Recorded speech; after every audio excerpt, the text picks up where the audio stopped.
Hello student, আশা করি তোমরা সবাই ভালো আছো। লেসন এর পক্ষ থেকে আজকের ক্লাসে তোমাদের সবাইকে স্বাগতম জানাচ্ছি। আজকের ক্লাসে আমরা মৌলের পর্যায়বৃত্ত ধর্ম ও রাসায়নিক বন্ধনের 4 নম্বর লেকচার নিয়ে আলোচনা করব। আজকের লেকচারে আমরা এস ব্লক মৌলসমূহের ভৌত ও রাসায়নিক ধর্ম সম্পর্কে বিস্তারিত জানব। ঠিক আছে, চলো আজকের ক্লাসটি আমরা শুরু করি। ঠিক আছে, আমাদের আজকের ক্লাস হচ্ছে কি লেকচার নাম্বার হচ্ছে কত 4। ঠিক আছে, লেকচার নাম্বার হচ্ছে 4। ঠিক আছে, আমরা প্রথমে জানবো যে এস ব্লক মৌল কোনগুলো। আমরা জানি গ্রুপ 1 এবং গ্রুপ 2 এর মৌলগুলোকে বলা হয় এস ব্লক মৌল, তাই না? গ্রুপ 1 এবং গ্রুপ 2 এর মৌলগুলোকে বলা হয় এস ব্লক মৌল, তাই তো? গ্রুপ 1 এ কোন মৌলগুলো আছে একটু বলো তো, বলো। গ্রুপ 1 এবং গ্রুপ 2 এ কোন মৌলগুলো আছে বলো। গ্রুপ 1 আর গ্রুপ 2। গ্রুপ 1 এবং গ্রুপ 2 এ কোন মৌলগুলো আছে বলো তো একটু।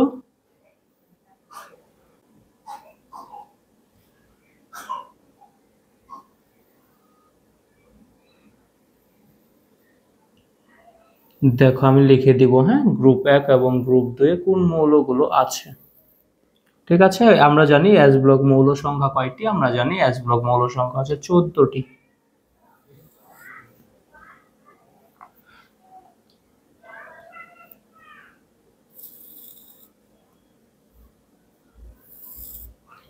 ঠিক আছে,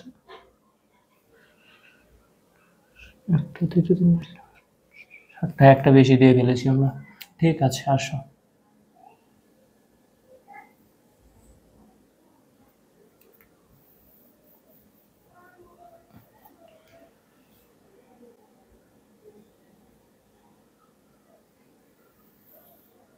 বলতো গ্রুপ 1 এবং গ্রুপ 2 এ কোন মৌলগুলো আছে। দেখো, গ্রুপ 1 এর মৌলগুলো হচ্ছে কি 1 নং পর্যায়ে, তাই তো? এই 1 নং পর্যায়ে কিন্তু মৌল কয়টা আছে? হাইড্রোজেন আছে, আর কি আছে? হিলিয়াম আছে, তাই না? ঠিক আছে, তাহলে এই ঘরটা ফাঁকা থাকবে, কারণ এটা এটা এই এই জায়গাতে 2 নং পর্যায় থেকে শুরু হবে, 2 নং গ্রুপের মৌলগুলো, তাই না? এই যে এই জায়গা থেকে শুরু হবে। ওকে, দেখো এক গ্রুপ 1 এর মৌল কোনগুলো? হাইড্রোজেন। ঠিক আছে, হাইড্রোজেনের নিচে কোনটা? আমরা ছন্দ থেকে মনে রাখতে পারি, হ্যাঁ। দেখো, হাই লি না কে রুবি ছেঁচে ফেলেছে। হ্যাঁ, লিনাকে কে করছে? রুবি ছেঁচে ফেলছে। মেমন মাইরি দিয়েছে, একদম ছেঁচে ফেলছে। ঠিক আছে, দেখো হাই দিয়ে আমরা মনে রাখবো হাইড্রোজেন, লি দিয়ে মনে রাখবো কি? লিথিয়াম। ঠিক আছে, লি দিয়ে কি মনে রাখবো আমরা? লি দিয়ে মনে রাখবো হচ্ছে কি ভাই? লিথিয়াম। ঠিক আছে, না দিয়ে মনে রাখবো কি? সোডিয়াম। ঠিক আছে, কে দিয়ে কি? পটাশিয়াম। রুবি দিয়ে কি ভাই? রুবিডিয়াম। ঠিক আছে, শেষে দিয়ে কি মনে রাখবো? সিজিয়াম। ফেলেছে দিয়ে মনে রাখবো ফ্রান্সিয়াম। ঠিক আছে, এই hydrogen, lithium, sodium, potassium, rubidium, caesium, francium, এরা হচ্ছে গ্রুপ 1 এর মৌল। ঠিক আছে, এবং গ্রুপ 2 এর মৌল কোনগুলো হবে? এই ঘরটা তো অবশ্যই ফাঁকা থাকবে, কারণ এখানে গ্রুপ পর্যায় 1 এ শুধু হাইড্রোজেন থাকে এবং 18 নং গ্রুপে শুধু কি থাকে? হিলিয়াম থাকে। হ্যাঁ, বাকি ঘরগুলো ফাঁকা থাকে। পর্যায় সারণীটা ভালোভাবে খেয়াল করে দেখিও, হ্যাঁ। দেখো, তাহলে এই ঘরটা ফাঁকা থাকবে, তাই তো? কোন জায়গা থেকে শুরু হবে? এই জায়গা থেকে শুরু হবে। ঠিক আছে, 2 নং পর্যায়ের মৌলটা কি হবে? 2 নং গ্রুপের প্রথম মৌলটা হবে ভেরিলিয়াম। ঠিক আছে, ঠিক আছে, মানে ছন্দ থেকে এটা মনে রাখতে পারবো, হ্যাঁ। বিরিয়ানি মুগলাই কাবাব সরিয়ে বাটিতে রাখো। বিরিয়ানি মোগলাই, মোগলাই, হ্যাঁ, সুস্বাদু খাবার। বিরিয়ানি মোগলাই কাবাব সরিয়ে, কাবাব সরিয়ে বাটিতে রাখো, বাটিতে রাখো। ঠিক আছে, বিরিয়ানি দিয়ে বেরিলিয়াম। ঠিক আছে, মোগলাই দিয়ে কি ভাই? ম্যাগনেসিয়াম। কাবাব দিয়ে কি? ক্যালসিয়াম। ঠিক আছে, সরিয়ে দিয়ে কি মনে রাখবো? স্ট্রনসিয়াম। এস আর বাটিতে দিয়ে মনে রাখবো কি? ভেরিয়াম। ঠিক আছে, এবং রাখো দিয়ে মনে রাখবো আমরা রেডিয়াম। ঠিক আছে, এই রাখো দিয়ে মনে রাখবো আমরা রেডিয়াম। তাহলে কি আমরা গ্রুপ 1 এবং গ্রুপ 2 এর মৌলগুলো জেনে নিলাম। ঠিক আছে, ওকে। দেখো এই ছন্দগুলো মুছে দিই, হ্যাঁ, তুমি নোট করার সময় লিখে ফেলো, তাহলে মনে থাকবে। দেখো এই গ্রুপ 1 এর মৌলগুলো আছে না ভাই, এই গ্রুপের 1 এর মৌলগুলোকে বলা হয় ক্ষার ধাতু। গ্রুপ 1 এর মৌলগুলোকে কি বলা হয়? গ্রুপ 1 এর মৌলগুলোকে বলা হয় ক্ষার ধাতু, ক্ষার ধাতু। ঠিক আছে, এবং গ্রুপ 2 এর মৌলগুলোকে বলা হয় মৃৎক্ষার ধাতু। ঠিক আছে, এদের আকরিকটা মাটিতে পাওয়া যায়, মৃৎক্ষার ধাতু। গ্রুপ 2 এর মৌলগুলোকে কি বলা হয়? অবশ্যই আপনাকে মনে রাখতে হবে, হ্যাঁ।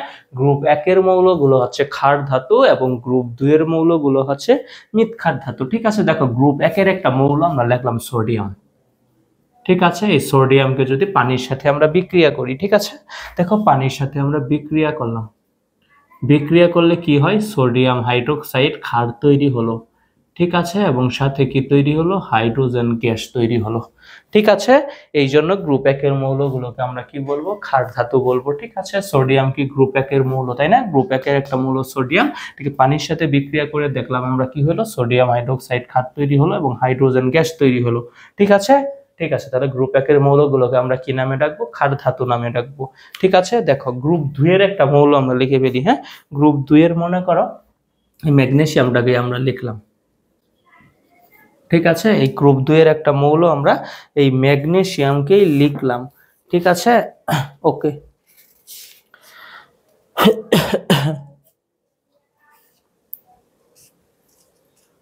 দেখো লিখলাম ম্যাগনেসিয়াম যোগ পানি। ঠিক আছে, তাহলে বিক্রিয়া করে দেখি আমরা, বিক্রিয়া করে কি হবে ভাই? ম্যাগনেসিয়াম হাইড্রোক্সাইড হবে। দেখো পানিকে ভাঙলে কি পাই আমরা? হাইড্রোক্সিল পাই আর হাইড্রোজেন পাই, তাই না?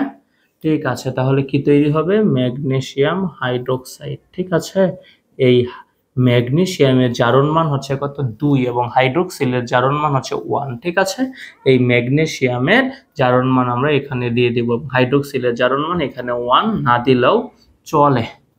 ঠিক আছে, এবং সাথে কি তৈরি হলো? সাথে তৈরি হলো হাইড্রোজেন গ্যাস। এই গ্রুপ 1 এর মৌলগুলোকে আমরা কি বলবো? এই গ্রুপ 1 এর মৌলগুলোকে ক্ষার ধাতু বলবো এবং গ্রুপ 2 এর মৌলগুলোকে আমরা মৃৎক্ষার ধাতু বলবো। ঠিক আছে, কারণ এদের আকরিকটা মাটিতে পাওয়া যায় বিধায় এই গ্রুপ 2 এর মৌলগুলোকে মৃৎক্ষার ধাতু বলা হয়। ঠিক আছে, দেখো আমরা একটু গলনাঙ্ক নিয়ে একটু সামান্য কথা বলি, হ্যাঁ। দেখো গ্রুপ 1 এর মৌলগুলো আছে না, এই গ্রুপ 1 এর মৌলগুলোর মাঝে সর্বোচ্চ গলনাঙ্ক বিশিষ্ট ধাতু হচ্ছে লিথিয়াম। গ্রুপ 1 এর মৌলগুলোর মাঝে সর্বোচ্চ গলনাঙ্ক বিশিষ্ট ধাতু হচ্ছে লিথিয়াম। আমরা একটু মনে রাখবো এমসিকিউ এর জন্য ভাইজান, হ্যাঁ। ঠিক আছে, এটার গলনাঙ্ক কত? 180.5 ডিগ্রি সেলসিয়াস। 180.5 degree Celsius. এটা কি সর্বোচ্চ গলনাঙ্ক গ্রুপ 1 এর মৌলগুলোর মাঝে?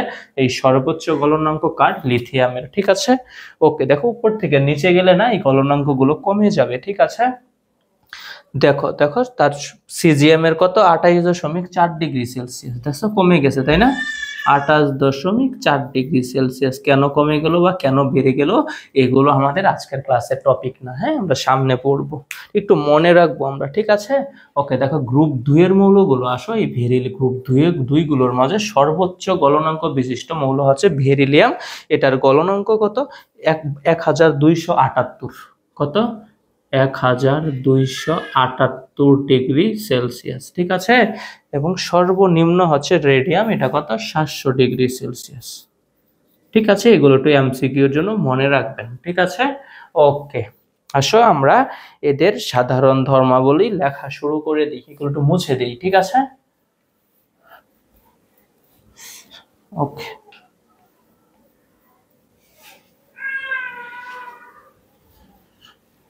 ওকে, আসেন এদের আমরা সাধারণ ধর্মগুলো লিখি, হ্যাঁ। এরা নিম্ন গলনাঙ্ক ও স্ফুটনাঙ্ক বিশিষ্ট। আমরা কি বলবো? এরা নিম্ন গলনাঙ্ক ও স্ফুটনাঙ্ক বিশিষ্ট। ঠিক আছে, এদের সাধারণ ধর্মগুলো একটু মনে রাখবেন। কি এরা? নিম্ন গলনাঙ্ক। ঠিক আছে, এস ব্লক এর মৌলগুলো কি? নিম্ন গলনাঙ্ক ও স্ফুটনাঙ্ক বিশিষ্ট। নিম্ন গলনাঙ্ক ও স্ফুটনাঙ্ক বিশিষ্ট। নিম্ন গলনাঙ্ক ও স্ফুটনাঙ্ক বিশিষ্ট। ঠিক আছে, এস ব্লকের মৌলগুলো কি ভাই? নিম্ন গলনাঙ্ক ও স্ফুটনাঙ্ক বিশিষ্ট। ঠিক আছে, এরা নরম ও নমনীয় ধাতু। হ্যাঁ, এটা অবশ্যই মনে রাখবেন, এরা কি নরম ও নমনীয় ধাতু। সোডিয়াম এত বেশি নরম যেটাকে ছুরি দিয়ে কাটা যায়। নরম ও নমনীয়। ঠিক আছে, এরা নরম ও নমনীয় ধাতু। ঠিক আছে, এস ব্লকের মৌলগুলো কি? নরম ও নমনীয় ধাতু। ঠিক আছে, সোডিয়ামকে কি করা যায়? ছুরি দিয়ে কাটা যায়।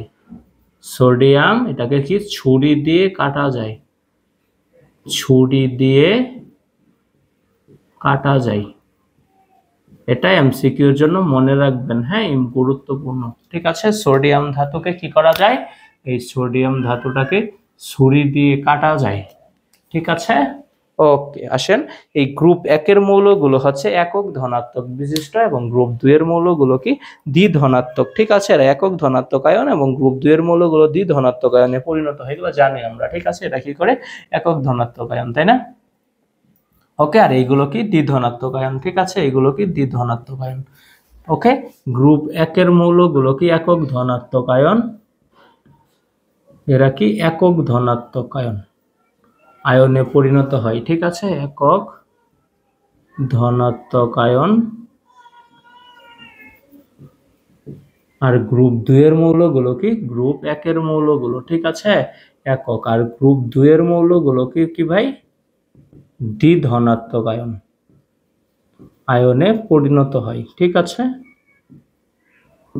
ওকে। গ্রুপ 1 এর মৌলগুলো একক ধনাত্মক আয়ন এবং গ্রুপ 2 এর মৌলগুলো কি ভাই? দ্বিধনাত্মক আয়নে পরিণত হয়। ঠিক আছে, ওকে। এরা ডায়াম্যাগনেটিক। এদেরকে কেন ডায়াম্যাগনেটিক বলা হয় জানো? কারণ এদের ক্যাটায়নে কি থাকে না? কোনো বিজোড় ইলেকট্রন থাকে না। ঠিক আছে, ডায়াম্যাগনেটিক কথাটা আমরা সামনে পড়বো। হ্যাঁ, এটা চুম্বক ক্ষেত্র দ্বারা কি হয়ে যায়? বিকর্ষিত হয়ে যায়। ঠিক আছে, ওকে। দেখো, এই যে ডায়াম্যাগনেটিক, এদের ক্যাটায়ন সমূহে বিজোড় ইলেকট্রন না থাকায় এরা চুম্বক ক্ষেত্র দ্বারা বিকর্ষিত হয়, অর্থাৎ কি এরা ডায়াম্যাগনেটিক। ঠিক আছে, ওকে। আমি এক কথায় লিখে দিই, এরা কি? এরা ডায়াম্যাগনেটিক। ডায়াম্যাগনেটিক কেন? কারণ এদের ক্যাটায়ন সমূহে বিজোড় ইলেকট্রন নেই, তাই তারা চুম্বক ক্ষেত্র দ্বারা বিকর্ষিত হয়ে যায়। ঠিক আছে, অর্থাৎ কি এরা ডায়াম্যাগনেটিক। বুঝতে পেরেছ? ঠিক আছে, দেখো, এদের আয়নীকরণ শক্তি সবচেয়ে কম। হ্যাঁ, আয়নীকরণ শক্তিটা কি?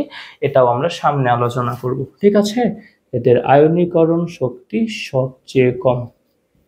এস এবং পি ব্লকের মৌলগুলোর আয়নীকরণ শক্তি কম, সবচেয়ে কম, সবচেয়ে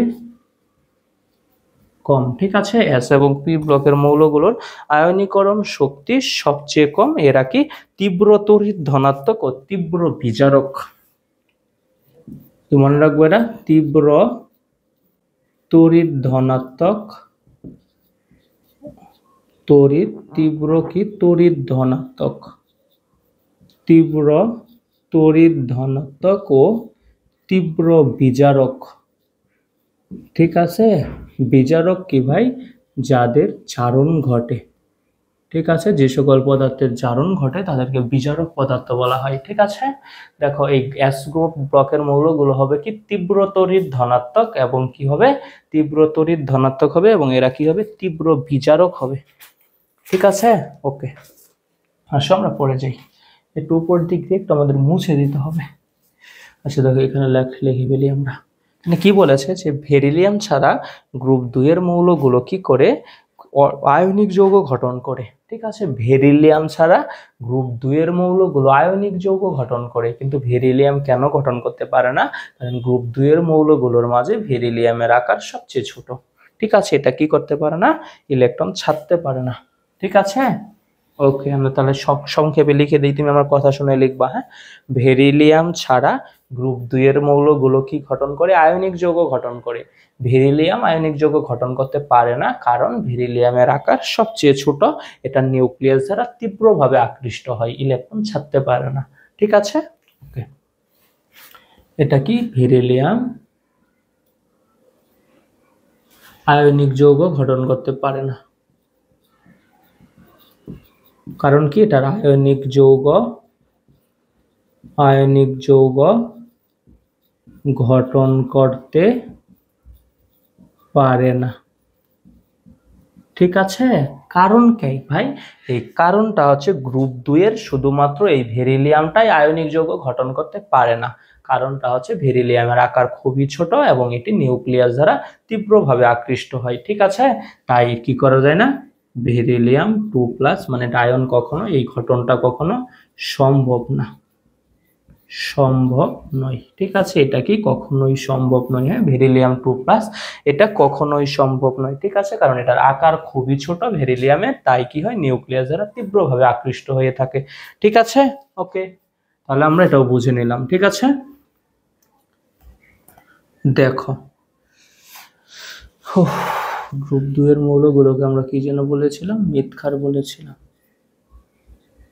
মৃৎক্ষার ধাতু। ওকে, দেখো এবং কি ভাই, এই গ্রুপ 2 এর বেরিলিয়াম ও ম্যাগনেসিয়াম ছাড়া অন্য মৌলগুলো বুনসেন শিখায় বর্ণ প্রদর্শন করে। ঠিক আছে, গ্রুপ 2 এর মৌলগুলোর মাঝে বেরিলিয়াম এবং ম্যাগনেসিয়াম ছাড়া এই অন্য মৌলগুলো যে আছে এরা কি গঠন করে, বুনসেন শিখায় বর্ণ প্রদর্শন করতে পারে। ঠিক আছে, কিন্তু এই বেরিলিয়াম আর ম্যাগনেসিয়াম পারে না, জানো কিসের জন্য? কারণ এদের আকার ছোট, এরা নিউক্লিয়াস দ্বারা তীব্রভাবে আকৃষ্ট হয়, তাই বুনসেন শিখা থেকে এরা শক্তি শোষণ করে উচ্চ শক্তি স্তরে যেতে পারে না।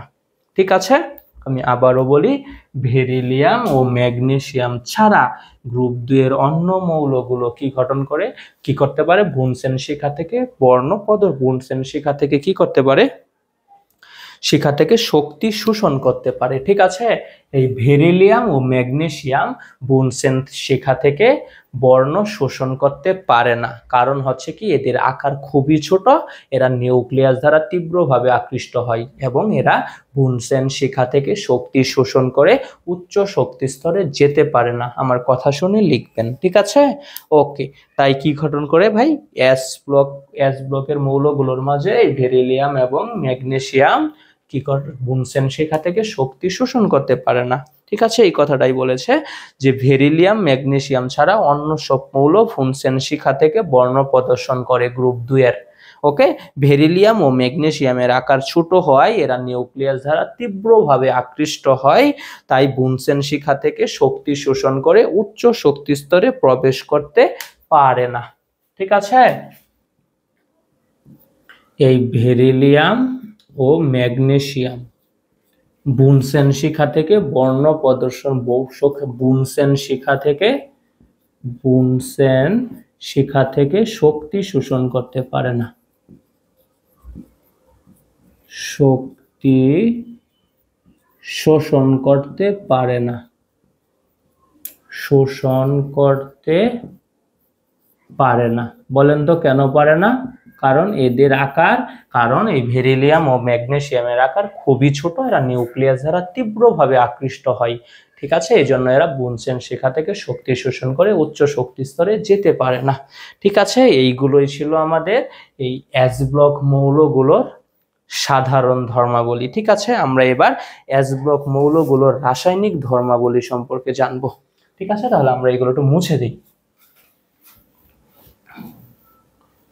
এস ব্লক মৌলগুলোর আমরা এবার রাসায়নিক ধর্ম নিয়ে জানবো। এগুলো ছিল সাধারণ ধর্ম। ঠিক আছে, এই এস ব্লক মৌলগুলোর আমরা রাসায়নিক ধর্ম নিয়ে এবার জানবো। এদের কি রাসায়নিক ধর্ম নিয়ে আমরা এবার জানবো, রাসায়নিক ধর্ম। ঠিক আছে, ওকে, চলো শুরু করি। এরা অধাতুর সাথে আয়নিক যৌগ গঠন করবে। কি গঠন করবে? এরা অধাতুর সাথে আয়নিক যৌগ গঠন করবে। ঠিক আছে, আমরা জানি কি ভাই, ধাতু আর অধাতু বিক্রিয়া করে আয়নিক যৌগ গঠন করে। ঠিক আছে, ধাতু এবং অধাতু বিক্রিয়া করে আয়নিক যৌগ গঠন করে। এই এস ব্লকের মৌলগুলো কি গঠন করবে? আয়নিক যৌগ গঠন করবে অধাতুর সাথে বিক্রিয়া করে। ঠিক আছে, ওকে, দেখো 1 নম্বর আমি লিখি, কি লিখবো? অধাতুর সাথে বিক্রিয়া করে আয়নিক যৌগ গঠন করে। আয়নিক যৌগ গঠন, অধাতুর সাথে আয়নিক যৌগ গঠন, অধাতুর সাথে অধাতুর সাথে আয়নিক যৌগ গঠন, আয়নিক যৌগ গঠন। ঠিক আছে, এরা কি করে? অধাতুর সাথে আয়নিক যৌগ গঠন করে। ঠিক আছে, কারণ আয়নিক যৌগ কিভাবে হয় ভাই? এই ধাতু যোগ অধাতু, এই ধাতু আর অধাতু বিক্রিয়া করে কি হয়? আয়নিক যৌগ হয়। ঠিক আছে, ওকে। দেখো গ্রুপ একের গ্রুপ পর্যায় সারণী কি বললাম? এস ব্লকের মৌলগুলো রাসায়নিক ধর্ম কি একটা? এরা অধাতুর সাথে বিক্রিয়া করে আয়নিক যৌগটা গঠন করবে। ঠিক আছে, এরা অধাতুর সাথে বিক্রিয়া করে আয়নিক যৌগ গঠন করবে। ঠিক আছে, দেখো আমরা লিখলাম, মনে করো সোডিয়াম, সোডিয়াম কি একটা এস ব্লকের মৌল না? অবশ্যই এস ব্লকের মৌল, তাই তো? দেখো এই সোডিয়াম কি করলো? সোডিয়াম কি ধাতু? ঠিক আছে, সোডিয়াম কি ধাতু। ঠিক আছে, ধাতু চেনার আসলে ভাই উপায় হচ্ছে কি? এদের নামের শেষে সাধারণত আম যুক্ত থাকবে। ঠিক আছে, এদের নামের শেষে সাধারণত আম যুক্ত থাকবে সাধারণত। ঠিক আছে, দেখো সোডিয়াম, অবশ্যই আম আছে। ঠিক আছে, এই জন্য সোডিয়াম একটা ধাতু।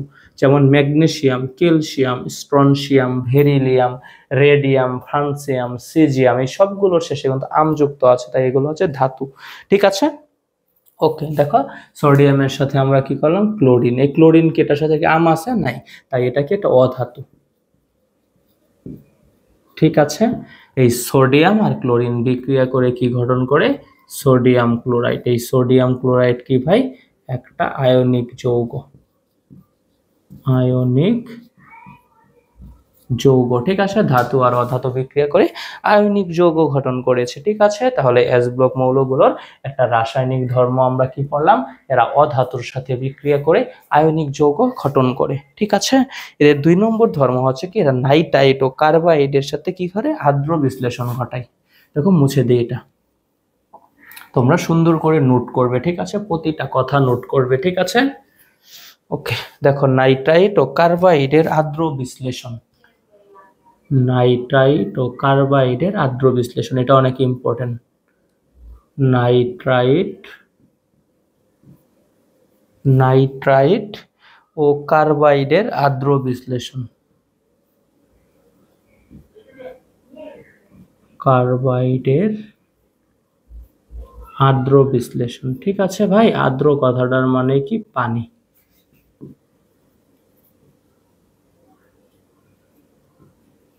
ওকে, এরা নাইট্রাইট ও কার্বাইডের আদ্র বিশ্লেষণ করে। হ্যাঁ, ঠিক আছে। দেখো আমরা একটা মৌল লিখলাম সাপোজ ম্যাগনেসিয়াম লিখলাম আমরা। ঠিক আছে, ওকে, এগুলো মুছে দিই।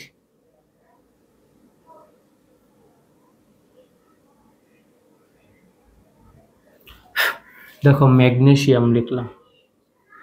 ঠিক আছে, এই ম্যাগনেসিয়ামের সাথে আমরা নাইট্রোজেনের বিক্রিয়া দিলাম। ম্যাগনেসিয়ামের সাথে কি করলাম? নাইট্রোজেনের বিক্রিয়া দিলাম। তাহলে কি তৈরি করলো? ম্যাগনেসিয়াম নাইট্রাইট তৈরি হলো। ঠিক আছে, তৈরি হলো কি? Magnesium nitrite. ঠিক আছে, এই নাইট্রোজেনের জারণ মান হচ্ছে 3, আমরা এটা এখানে দিয়ে দেব, এবং ম্যাগনেসিয়ামের জারণ মান হচ্ছে 2, এটা আমরা নাইট্রোজেনের সাথে দিয়ে দেব। হ্যাঁ, এটাই হচ্ছে আমাদের নিয়ম, মনে রাখবো। ঠিক আছে, এই ম্যাগনেসিয়াম এবং নাইট্রোজেন বিক্রিয়া করে কি গঠন করলো? Magnesium nitrite. আমাদের কথা কি ছিল? এরা নাইট্রাইটের সাথে আদ্র বিশ্লেষণ করে এবং কার্বাইডের সাথেও আদ্র বিশ্লেষণ করে। ঠিক আছে, তাহলে আমরা একটা নাইট্রাইট যৌগ পেয়ে গেলাম, তাই না? ম্যাগনেসিয়াম নাইট্রাইট লিখলাম। দেখো এই ম্যাগনেসিয়াম নাইট্রাইটের আদ্র বিশ্লেষণ, তাই না? আদ্র বিশ্লেষণ মানে কি ছিল ভাই? পানি ধারা বিশ্লেষণ, তাই তো? ওকে, দেখো এই ম্যাগনেসিয়াম নাইট্রাইটের আদ্র বিশ্লেষণে কি তৈরি হবে? ম্যাগনেসিয়াম হাইড্রোক্সাইড তৈরি হবে এবং অ্যামোনিয়া গ্যাস তৈরি হবে। ঠিক আছে, পানিটা কেমন ভাই? পানিটা হচ্ছে এখানে গরম পানি নিতে হবে। ঠিক আছে, স্টিম পানি, গরম পানি নিতে হবে। ঠিক আছে, ম্যাগনেসিয়াম নাইট্রাইটের আদ্র বিশ্লেষণে কি তৈরি হবে? ম্যাগনেসিয়াম হাইড্রোক্সাইড তৈরি হবে। ঠিক আছে, এই যে ম্যাগনেসিয়ামের জারণ মান 2 এখানে দিয়ে দিয়েছে, হাইড্রোক্সাইডের জারণ মান 1, এটা এখানে না দিলেও চলে। ঠিক আছে। আর সাথে কি তৈরি হয়, অ্যামোনিয়া গ্যাস তৈরি হয়। ঠিক আছে ভাই, এটা আমরা মনে রাখবো। হ্যাঁ, নাইট্রাইটের আর্দ্র বিশ্লেষণে কি তৈরি হয়, অ্যামোনিয়া গ্যাস তৈরি হয়। ঠিক আছে, নাইট্রাইটের আর্দ্র বিশ্লেষণে কি হয়, অ্যামোনিয়া গ্যাস তৈরি হয়। ওকে, আচ্ছা আমরা এবার কার্বাইডের আর্দ্র বিশ্লেষণ দেখবো। ঠিক আছে, ওকে, আসলে আমরা কার্বনের সাথে বিক্রিয়া করি, এই ম্যাগনেসিয়ামের বিক্রিয়াটা এবার আমরা কার্বনের সাথে করি, ম্যাগনেসিয়াম যোগ কার্বন। ঠিক আছে, এই ম্যাগনেসিয়াম আর কার্বনের বিক্রিয়া করলে কি তৈরি হবে, ম্যাগনেসিয়াম কার্বাইড তৈরি হবে। ঠিক আছে, ওকে, দেখো ম্যাগনেসিয়াম জারণ মান 2, যে কার্বনের সাথে দিয়ে দিয়েছি। ঠিক আছে, ওকে, তাহলে কি তৈরি হলো ভাই, ম্যাগনেসিয়ামের সাথে কার্বনের বিক্রিয়ায় কি তৈরি হলো, ম্যাগনেসিয়াম কার্বাইড তৈরি হলো, তাই তো। এবার আমরা কি করব, কার্বাইডের আদ্র বিশ্লেষণ করব, মানে এটার সাথে আমরা পানি যুক্ত করব, কারণ আমরা পড়তেছি কি নাইট্রাইট ও কার্বাইডের আদ্র বিশ্লেষণ। এই যে একবার নাইট্রাইটের সাথে একবার আমরা আদ্র বিশ্লেষণ করব, আর একবার কার্বাইডের সাথে আদ্র বিশ্লেষণ করব, তাই তো, এটাই তো আমরা পড়ছি। ওকে, দেখো তাহলে এবার আমরা কি করব, ম্যাগনেসিয়াম কার্বাইডের আদ্র বিশ্লেষণ করব।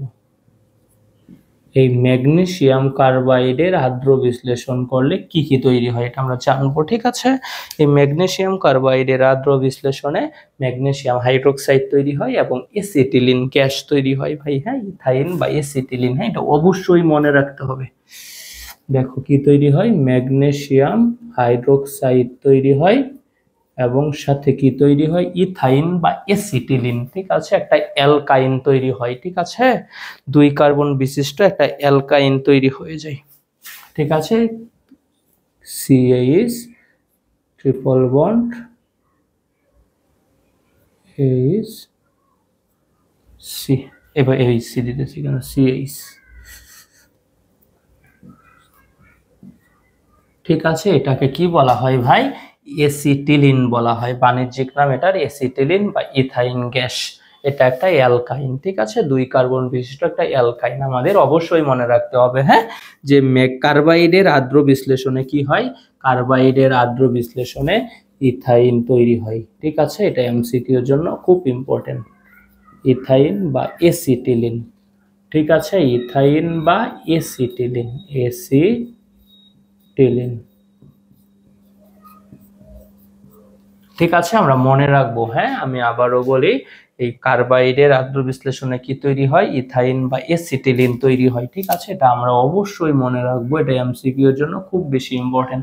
ঠিক আছে, এবং কি নাইট্রাইটের আদ্র বিশ্লেষণে কি হয় ভাই, নাইট্রাইটের আদ্র বিশ্লেষণে অ্যামোনিয়া গ্যাস তৈরি হয় এবং কার্বাইডের আদ্র বিশ্লেষণে ইথাইন তৈরি হয়। ঠিক আছে, বা এসিটিলিন তৈরি হয়। ঠিক আছে, ইথাইনের এই বাণিজ্যিক নামই হচ্ছে কি এসিটিলিন। ওকে, ঠিক আছে, তাহলে আমরা 2 নম্বর রাসায়নিক ধর্মটাও জেনে নিলাম। হ্যাঁ, এরা নাইট্রাইট ও কার্বাইডের সাথে আদ্র বিশ্লেষণ করে। ঠিক আছে, এবার আমরা এরা আরেকটা ধর্ম জানবো, এরা পানির সাথে বিক্রিয়া করে। এরা কি করে ভাই, পানির সাথে বিক্রিয়া করে। ওকে, দেখো পানির সাথে বিক্রিয়া, পানির সাথে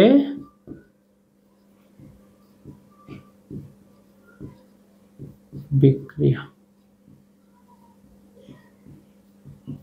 ঠিক আছে, পানির সাথে বিক্রিয়া করে কি, দেখো গ্রুপ 1 এর মৌলগুলো আছে, এরা হচ্ছে ক্ষার ধাতু। ঠিক আছে, এরা পানির সাথে তীব্রভাবে বিক্রিয়া করে সবল ক্ষার তৈরি করে, এবং গ্রুপ 2 এর মৌলগুলো হচ্ছে মৃৎক্ষার ধাতু, এরা পানির সাথে ধীরে ধীরে বিক্রিয়া করে হাইড্রোক্সাইড এবং হাইড্রোজেন তৈরি করে।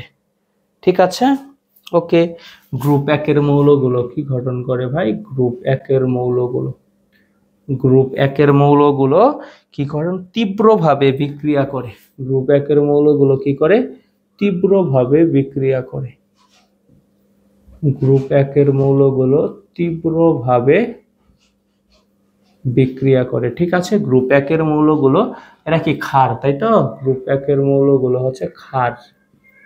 এই গ্রুপ 1 এর মৌলগুলো তীব্রভাবে বিক্রিয়া করে সবল ক্ষার ও হাইড্রোজেন তৈরি করে।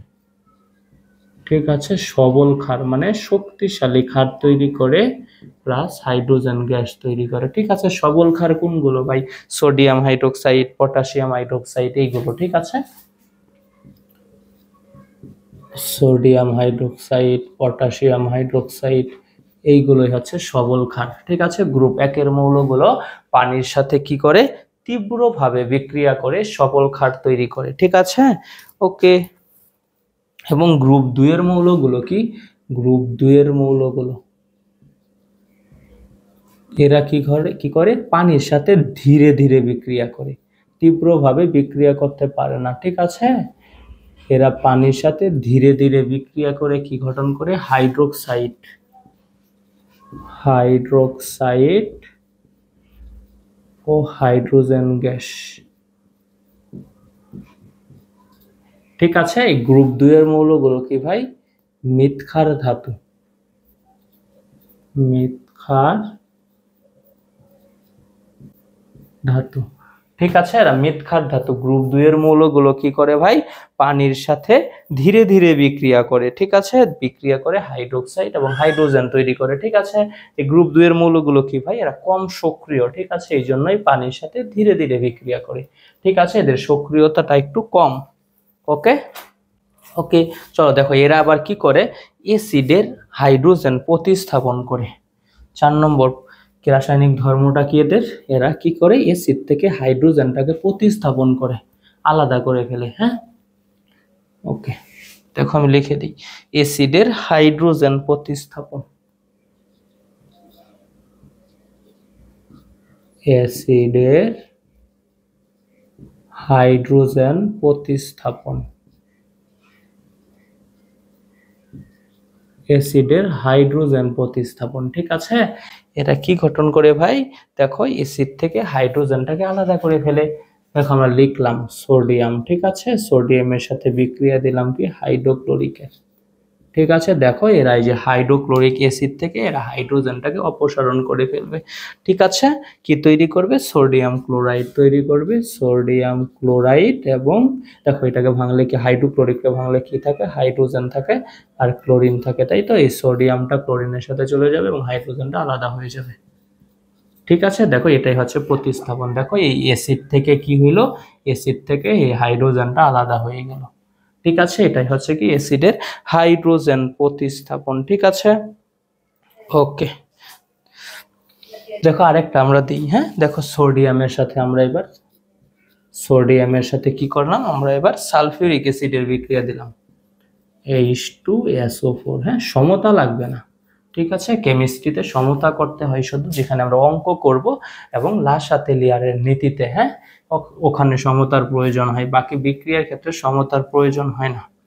দেখো সোডিয়াম এবং সালফিউরিক অ্যাসিড, ঠিক আছে, বিক্রিয়া করে কি তৈরি করবে, দেখো এই অ্যাসিড থেকে হাইড্রোজেনটাকে আলাদা করে ফেলবে, তাই তো, তাহলে কি হবে, সোডিয়াম হবে আর সালফেট হবে। ঠিক আছে, সোডিয়াম সালফেট। ঠিক আছে, এই সালফেটের জারণ মান 2, এটা আমরা এখানে দিয়ে দিব, আর সোডিয়ামের জারণ মান 1, এটা এখানে না দিলেও হয়। ঠিক আছে, যোগ হাইড্রোজেন। ঠিক আছে, এখানে সোডিয়াম কয়টা আছে ভাই, সোডিয়াম আছে 2টা, এই জন্য সামনে 2 দিয়ে দেওয়া হয়, একে সমতা করার জন্য, সমতার কোনো প্রয়োজন নাই। ঠিক আছে, ওকে, তাহলে আমরা কি দেখলাম, এরা কি গঠন করে, অ্যাসিড থেকে হাইড্রোজেনটাকে প্রতিস্থাপনও করে ফেলে। হ্যাঁ, ওকে, তাহলে আমরা এদের রাসায়নিক ধর্মসমূহগুলো জেনে নিলাম। হ্যাঁ, আমরা এখন একটা গুরুত্বপূর্ণ প্রশ্ন করব, এই যে এস ব্লকের যে মৌল আছে সোডিয়াম, এটাকে কেরোসিনের মাঝে সংরক্ষণ করে রাখা হয়। ঠিক আছে, এটাকে বাতাসেও রাখা যায় না, এটাকে পানির মাঝেও রাখা যায় না। ঠিক আছে, এটাকে শুধুমাত্র কি করা হয়, কেরোসিনের মাঝে সংরক্ষণ করে রাখা হয়। ঠিক আছে, এটা খুবই গুরুত্বপূর্ণ প্রশ্ন, এটা শিখতে হবে। ঠিক আছে, আসো আমরা এই প্রশ্নটা একটু শিখে ফেলি, প্রশ্নের উত্তরটা আমরা একটু শিখে ফেলি। আসো, কি লিখবো, যে সোডিয়াম ধাতুকে কেরোসিনের মধ্যে সংরক্ষণ করা হয় কেন, দেখছো কারবারটা, সোডিয়াম ধাতুটাকে কি করা হয়, এই যে সোডিয়াম ধাতু, এটাকে কেরোসিনের মাঝেই সংরক্ষণ করা হয়, এটাকে বাতাসেও রাখা যাবে না, এটাকে পানির মাঝেও রাখা যাবে না। ঠিক আছে, বাতাসে রাখলেও বিক্রিয়া করে ফেলবে, পানির সাথে রাখলেও বিক্রিয়া করবে, শুধুমাত্র কেরোসিনের সাথে বিক্রিয়া করবে না। কেন করবে না, এটাই আমরা পড়বো। ঠিক আছে, দেখো সোডিয়াম ধাতুকে, এই সোডিয়াম ধাতু কিন্তু নরম ছিল, তাই না, এটা একবার ছুরি দিয়ে কাটা ফেলা যায়। ঠিক আছে, দেখো সোডিয়াম ধাতুকে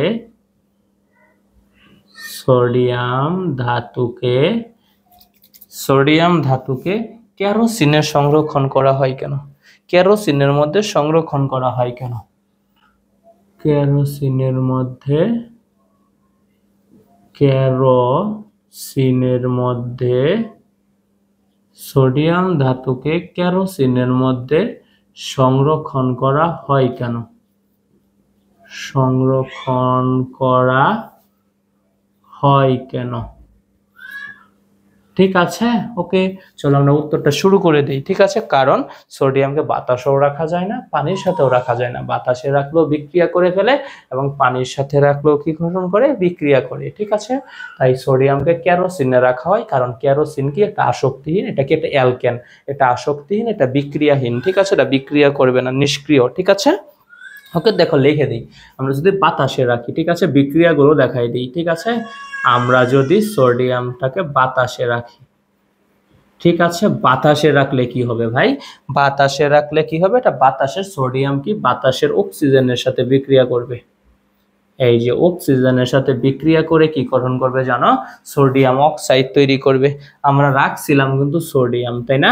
আমাদের রাখতে হবে সোডিয়াম। এই সোডিয়ামকে যদি আমরা বাতাসে রাখি তাহলে বাতাসের অক্সিজেনের সাথে বিক্রিয়া করে সোডিয়াম অক্সাইড গঠন করবে। এটা কি সোডিয়াম রইলো না, এটা গ্যাস হয়ে গেল, তাই না? সোডিয়াম অক্সাইড হয়ে গেল। ঠিক আছে, আর এই সোডিয়াম অক্সাইড বাতাসের কার্বন ডাই অক্সাইডের সাথে বিক্রিয়া করবে। এই সোডিয়াম অক্সাইড বাতাসের কার্বন ডাই অক্সাইডের সাথে বিক্রিয়া করে সোডিয়াম কার্বনেট তৈরি করবে। ঠিক আছে, এটা একটা ক্ষার, সোডিয়াম কার্বনেট। কার্বনেটের জারণ মান 2 এখানে দিয়ে দিয়েছি, সোডিয়ামের জারণ মান 1 এখানে না দিলেও চলবে। ঠিক আছে, দেখো সোডিয়ামকে যদি আমরা বাতাসে রাখতে চাই তাহলে কি হবে?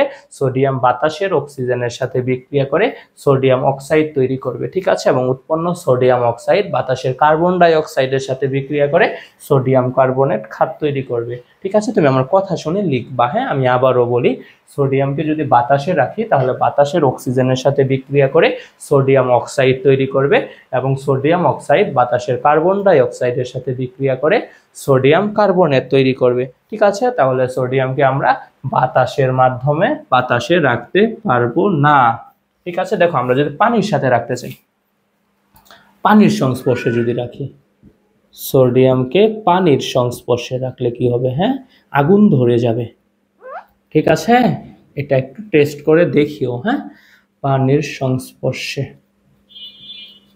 সোডিয়ামকে যদি তুমি পানির সংস্পর্শে রাখো, ঠিক আছে, সোডিয়ামকে যদি তুমি পানির সংস্পর্শে রাখো, সোডিয়াম পানির সাথে বিক্রিয়া করবে। হ্যাঁ, দেখো সোডিয়াম পানির সাথে বিক্রিয়া করে কি তৈরি করবে? সোডিয়াম হাইড্রোক্সাইড তৈরি করবে। ঠিক আছে, সোডিয়াম হাইড্রোক্সাইড তৈরি করবে, হাইড্রোজেন গ্যাস তৈরি করবে, সাথে তৈরি করবে তাপ। ঠিক আছে, এই জন্য কি হবে? পানিতে রাখলে কি হবে? আগুন ধরে যাবে, এই যে তাপ উৎপন্ন হইলো। ঠিক আছে, সোডিয়াম ধাতুকে যদি তুমি পানির সাথে রাখো তাহলে এটা বিক্রিয়া করে সোডিয়াম হাইড্রোক্সাইড, হাইড্রোজেন গ্যাস এবং সাথে তাপ তৈরি করবে। হ্যাঁ, এই তাপের জন্য কি হবে? সোডিয়াম পানির মাঝে কি করবে? আগুন ধরায় ফেলবে। ঠিক আছে, সোডিয়াম পানিতে দিয়ে দিলে আগুন জ্বলে যাবে। ঠিক আছে, ওকে, দেখো উৎপন্ন হাইড্রোজেন অক্সিজেনের সাথে বিক্রিয়া করে পানি হয়ে যাবে। ওকে, তাহলে আমরা কি বুঝলাম? এই সোডিয়ামকে আমরা বাতাসেও রাখতে পারবো না, পানির সংস্পর্শেও রাখতে পারবো না। ঠিক আছে, তাহলে সোডিয়ামকে রাখতে হবে কোথায় ভাই? সোডিয়ামকে রাখতে হবে কেরোসিনে। হ্যাঁ, দেখো নিচে একটু মুছে ফেললাম, উপরে মুছি, দেখো।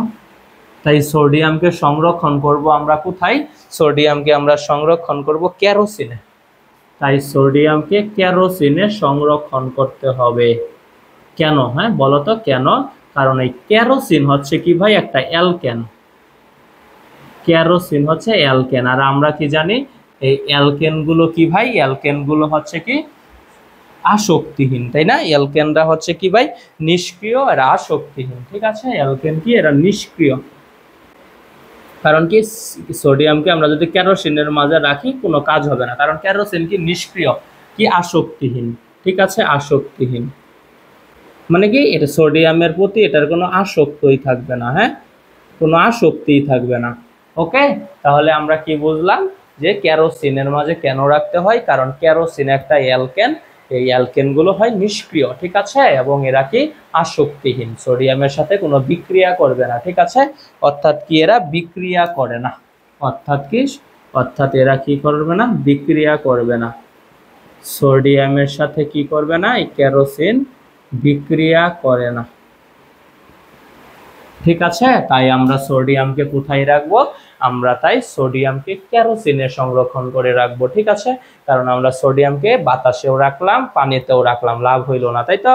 বাতাসে রাখলে কি হয়, বাতাসের অক্সিজেনের সাথে বিক্রিয়া করে সোডিয়াম অক্সাইড, এবং সোডিয়াম অক্সাইড বাতাসের কার্বন ডাই অক্সাইডের সাথে বিক্রিয়া করে সোডিয়াম কার্বনেট তৈরি করে, ঠিক আছে।